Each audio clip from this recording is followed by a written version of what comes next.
Welcome to Let Me Fix This. Enjoy the video. Start by signing into YouTube Studio and opening the video you want a caption. You should select subtitles/CC and confirm the language. This gives you the right workspace. Once done, decide which input method to use. Upload a transcript file, let YouTube auto-sync, or create captions manually. If you already have a transcript, upload it now to save time. If not, pick manual to begin typing or auto-sync to leverage machine timings. Make sure captions match spoken language exactly before proceeding. Now focus on timing and readability. Paste your transcript or type directly into caption blocks. If you pasted a full transcript, use auto-sync to auto-time the text. Otherwise, manually split lines and drag time handles to align each caption with speech.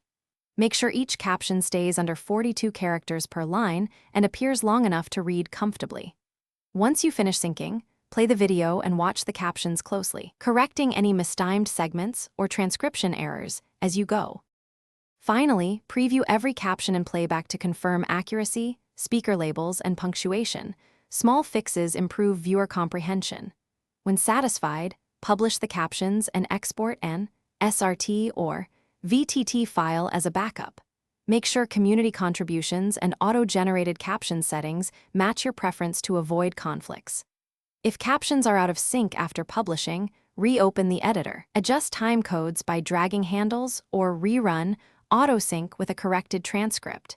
This usually fixes alignment issues quickly. Thanks for watching. If you found this helpful, don't forget to like and subscribe.